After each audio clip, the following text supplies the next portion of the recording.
Please welcome Mark Petterwood. Thanks, Bill. Now, I did promise I'll ask everyone to bring their calculator because I'm going to get your brains going, okay? So grab your phones or whatever. I'm going to let you grab your phones. Let's do a little exercise, nice and easy. I'll try and do it in my head. Okay, so we need a home loan. Who's going to pluck a figure for me? 650. 350? 650. 650, okay, here we go. Home loan, 650,000. Okay, how much interest are we going to save? So I've got my current home loan about 4.25. What are we going to get it down to? We're going to save 0.5%? 0.5%, okay. So we're going to save 0.5%. Now the discharge fee to change banks, anyone has it a guess? 900 bucks. 450. $600 roughly. Okay, that includes a discharge fee and some state government fees. All right, quick, get those calculators going. How much do I save in the first year? Come on. How much do I save in the first year? You said 2650. The loan's 650,000, and we are saving 0.5%, and the discharge fee is $600. How much am I saving in the first year? Come on, quick. All right. Now, who got that? Chuck. Good work, Char. Alright, now that wasn't too hard, was it? No. Okay, good. Alright, now get those calculators going again. So, this time I want you to work out what the home loan repayments are for that. Anyone do that? Nah. And I want you to work out whether you can afford that loan. Can you do that on your phones? Nah. So that way, no. No, pretty hard, isn't it? Okay. Alright, hopefully points taken. So when we are using a mortgage broker, what we're doing is we're getting a little bit more than just that basic calculation of how much money I can save. So what we're getting is an expert opinion and advice about what you can borrow and what your costs are going to be when you borrow that amount of money. So some real quick lessons, the anatomy of a home loan. So when we go out and get a home loan, what we're looking at is the value of the property. So the property you're buying, how much is it worth? We're then looking at how much equity you have. So for some people who've been around a long time, they might remember when we could get a home loan with no equity. We could do a 100% home loan. So first home owner walks in, when the first home owner's grant was $36,500, borrows 100% and actually gets $36,500 in their bank account at the end of the day. Right, crazy. We can't do that anymore. We need to have a deposit. And the most important thing is your ability to repay the loan. So you can put your information into those servicing calculators like I talked about previously. It will give you some information. But it's really hard to put your HEX debt in, or your novated lease in. Or they ask for your credit card, you put your balance in, which is zero, but you've got a $15,000 limit. All those things affect your servicing. So we're going to do a little exercise. It's not too hard. What we're looking at is the typical sort of loan that I might look at. It's a couple in their late 20s or early 30s, a couple of children. They've got a combined income of $89,000 and they owe $1,000 on a $10,000 credit card. So they have a balance of $1,000 and a limit of $10,000.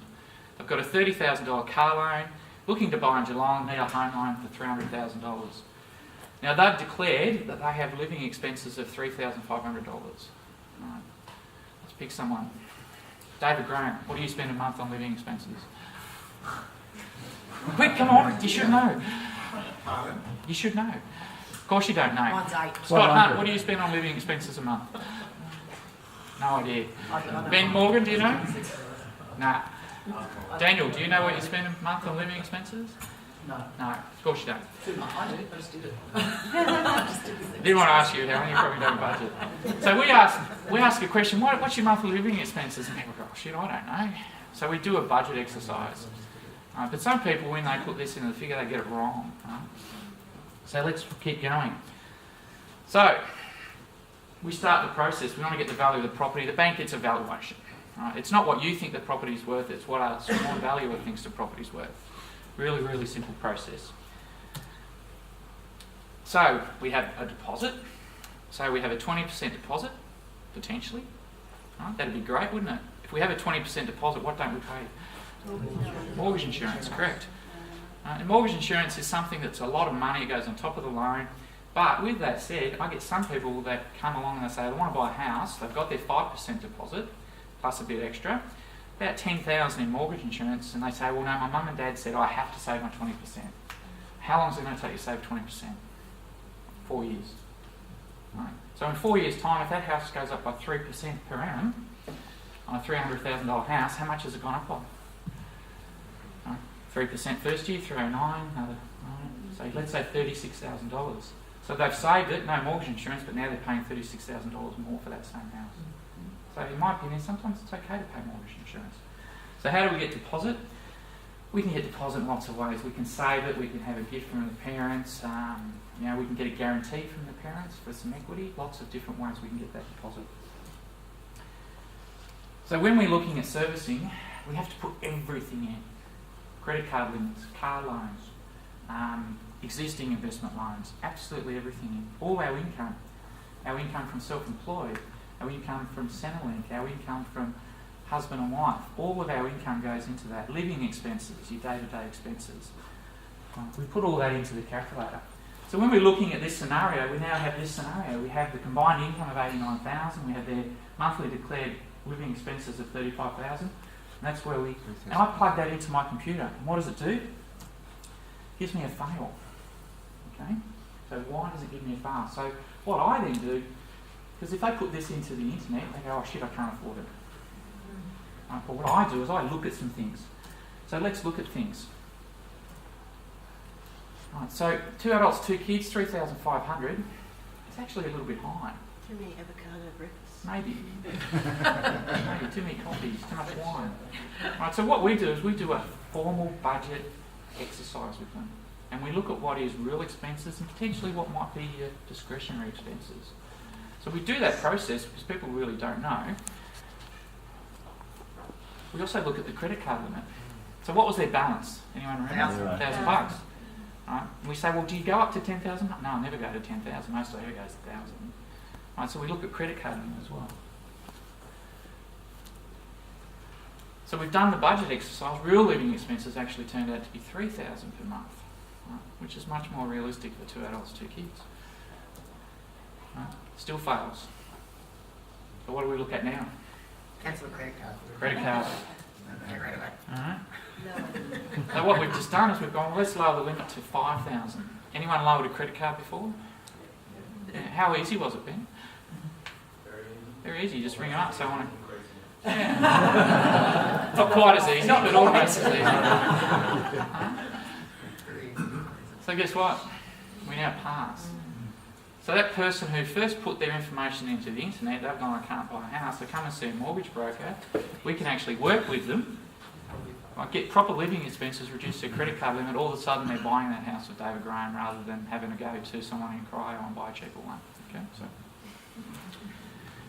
Alright, so our key lessons out of this is, try to buy with your head, not your heart. When it comes to investment property, saving a deposit in today's market, it's not easy. Okay, it's not easy, but come to a mortgage broker, and I've told everyone about this before. Come to a mortgage broker and I can tell you ways. Mum and Dad can help.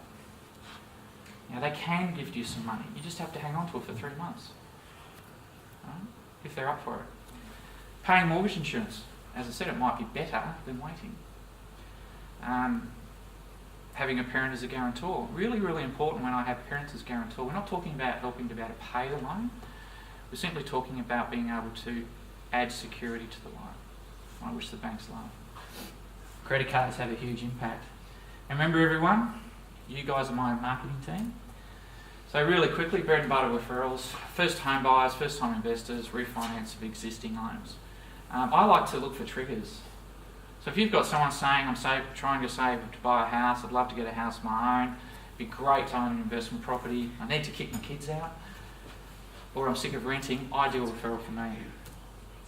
Cream referral, multiple property owners, and refinancing multiple debts. Triggers for you guys, for me, with that is, I really want another investment property. I'm sick of my current bank. I think I'm paying too much interest. I think property investment's the way to go. Or my tenants are always asking for things. Well, they've got rental properties. My dream referrals, accountancy firms, real estate companies, financial planning companies.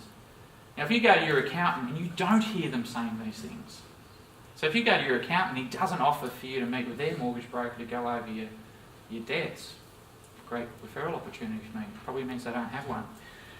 Right, if you go to your financial planner and they don't talk to you about potentially freeing up cash flow by getting a cheaper interest rate so you can invest, another great referral opportunity for me. If you go to your real estate agent and they're not offering you an opportunity to get a second opinion on your loan, great referral opportunity for me as well. I'm not going to do the quiz because I've run out of time. These are your answers. All right, and thank you very much.